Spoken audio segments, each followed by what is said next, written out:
What's going on, guys, and welcome back to another episode of Catchin Confidence, which is a series that I started to break down the basics of bass fishing and help anglers of all experience levels gain some confidence on the water. In this video, I don't want to just cover one method or technique of fishing. I felt like this was a perfect opportunity as we're transitioning into a new season to cover all things fall fishing. As most of you know, the fish get very active in the fall season. It can be a very fun bite, but depending on where you live and how much the water temperatures are really changing, it can also be a little bit of a tricky bite. So I want to share with you some things that I have found have been helpful for me to optimize the bite as much as possible this time of year. I have been having so much fun with this series, so if you have any ideas or anything that you guys would like to see, please let me know. This is ultimately for you, and I want to make sure that you're getting something out of it. So subscribe if you're not already, but let's go ahead and hop into it. In today's video, I want to cover a few things. The first being bass behavior. I think it's really important to understand what the fish are doing this time of year so that you know how to approach a body of water and match their feeding patterns. Second will be some of my favorite baits to throw this time of year, how I rig them, how I fish them, and some scenarios that I found them to be really effective in. And then lastly, some tips and some really minor adjustments that you can make that are really helpful in picking up the bite, especially in these late summer, early fall weeks that we're sitting in right now. So let's get into it. The first thing to know about fall fishing is that the bass this time of year are very, very active. They are feeding very heavily and aggressively as they prepare for the colder months in winter. Compared to in the summer when it's very hot and they're a little bit more lethargic, the energy level very heavily increases during the months of fall. In the fall, baitfish start their migration, so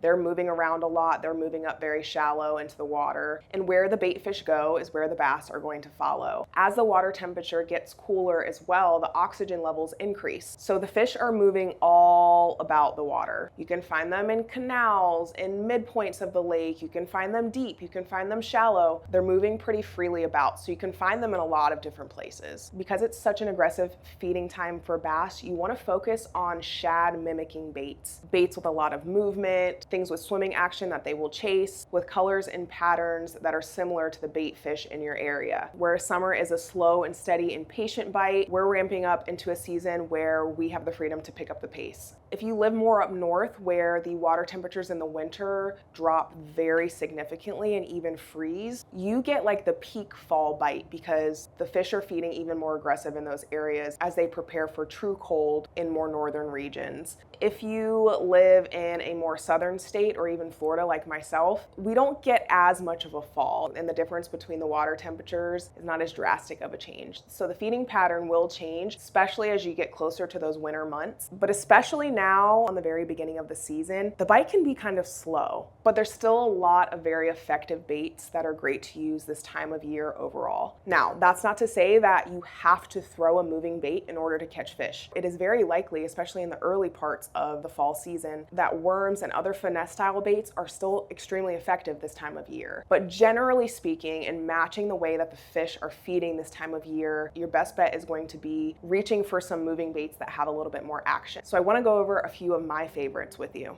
Okay, very first bait that I think is really great to throw would be a jerk bait. This here is a suspending jerk bait. Bait fish are very heavily schooling this time too and can be out in open water, they can be up shallow. The jerk bait is really effective, one, in mimicking that erratic action that bait fish have, but two, you can cover a lot of water very quickly with the jerk bait when you're trying to find fish. If I come across schooling bait fish or I see that there's bass that are schooling and chasing in a certain area, my very go-to bait to throw would be a jerk bait. Now, depending on how much vegetation and the conditions of that area, it may be a hard jerk bait like this one, or if there's somewhere with a lot more cover and weeds, I may opt into throwing a fluke or a soft jerkbait. It mimics the action of a hard jerkbait, but you have the freedom to rig it weedless and to use like a standard worm or EWG hook. Advantages with this one would be able to control where it's sitting in the water column a little bit better, depending on how deep your jerkbait dives. But I still think opting for a soft jerkbait like a fluke is very effective this time of year.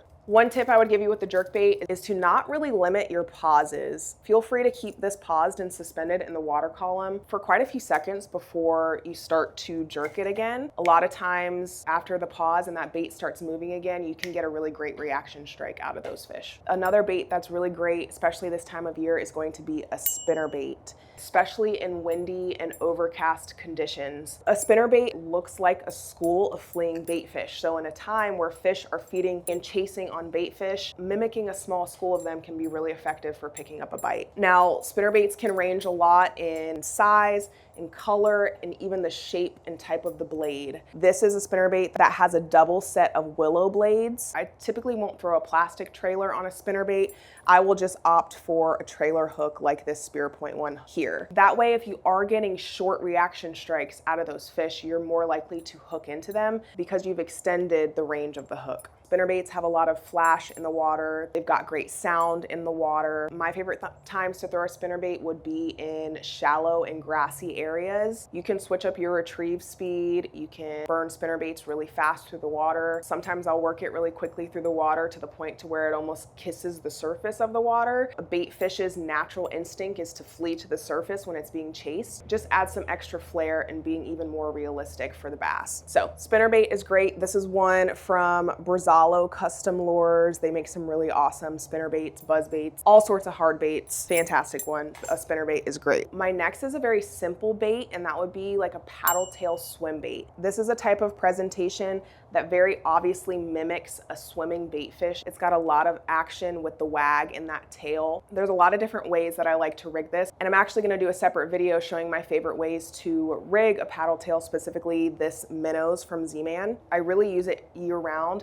but this is my go-to for this time of year, especially if I'm trying to pick up a slow bite. It's got a lot of action. You can swim it at lots of different retrieve speeds. You can rig it in a lot of ways to be very effective for different areas. One of my favorite ways to rig it though would be on a little ball head jig. So I believe this ball head jig is from the VMC Redline series, and it's just a little 1/8 ounce ball head jig. It gives it a nice fall. It keeps the front of that bait kind of pointed down, so it has that little bit of hunting action as you retrieve it through the water, and it's very versatile. So you can throw this anywhere in lots of different conditions. I like to throw that on an underspin as well, so if I'm trying to find an in-between and downsize maybe from a spinner bait, I'll throw the paddle tail swim bait on an underspin with a very small willow blade, and it adds a little bit of extra flash in the water. Fun fact about this bait too, especially the way that I have it rigged right here, this is my go-to bait to give anybody who is catching fish for the first time. So whether I have kids with me or friends or anyone who is just trying to catch fish, I will likely tie on this exact bait for them. It's easy to cast, it's got enough weight on it to get good distance, and all you need is a steady retrieve, and it's got enough action to really attract those fish. All right, next favorite bait to use would be a buzz bait. It's got a lot of flash, it creates a lot of noise and commotion on the top of the water, and it's probably my favorite top water bait to use. This here is a mini buzz bait. This is also from Brazalo Custom Lures. This is my favorite buzz bait. It's called the Wee Whacker.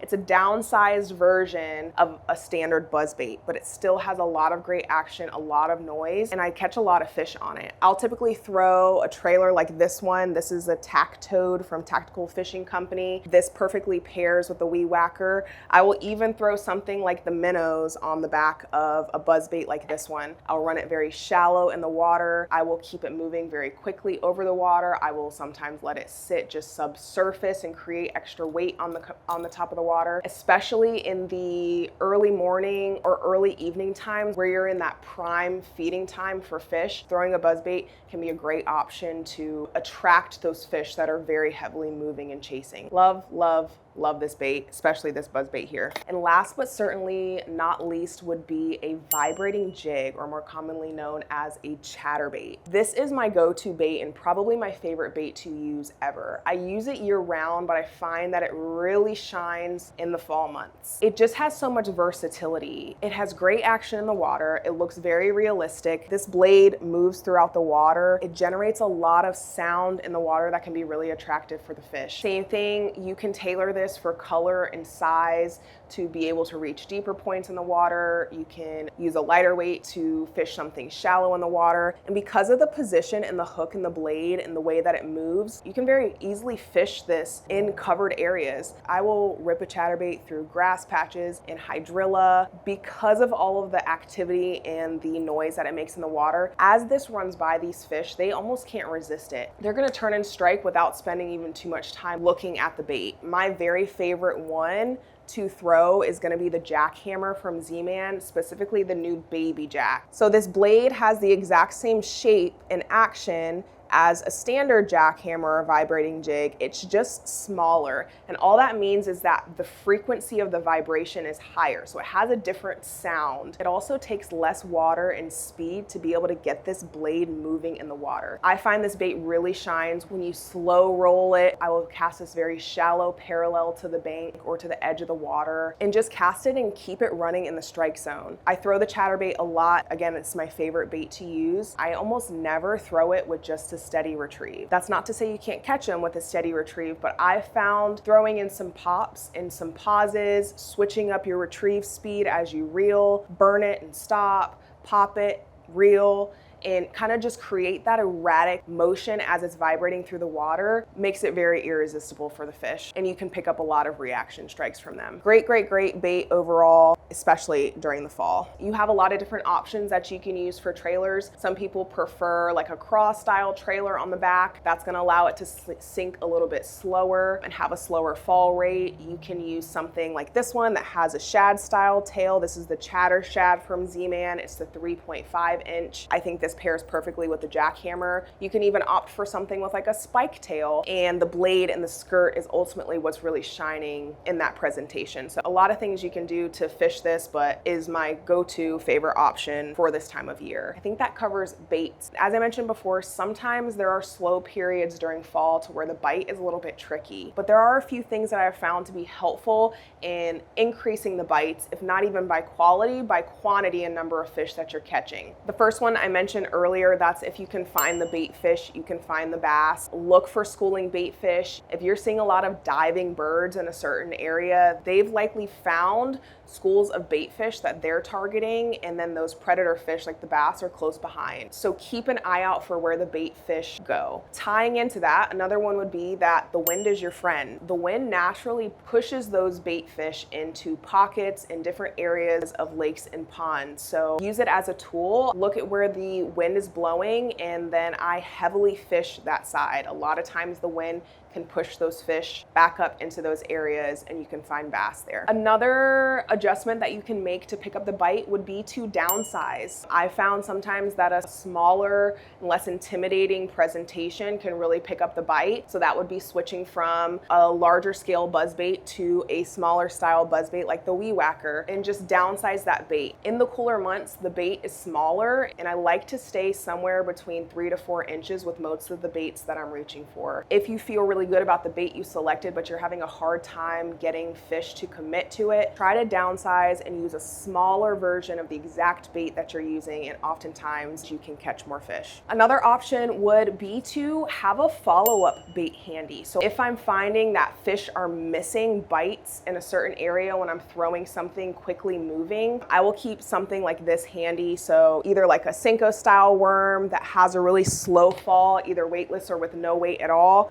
or even something small like a Ned rig. This is a little TRD Ned rig that I will just throw and cast in that exact same spot where that bite was missed. And a follow-up bait like those can often recover a missed bite. And then my last tip would be that there is no such thing as too shallow. I can't express to you how many times I have given up on a retrieve and I'm just reeling that bait back in, and just inches away from the bank or from the edge, I will get a bite or see a fish that is chasing it. These bait fish can move up very shallow in this season. If anything, I think I probably focus most on the shallow areas this time of year, especially if I'm fishing from the bank. I will cast parallel to the bank, just inches away from the edge. If I'm throwing a topwater, sometimes I'll have that sitting almost brushing along the edge. As shallow as possible. The most shallow cast I can get that's still going to give me the same action with that bait is what I'm targeting. So no such thing as too shallow.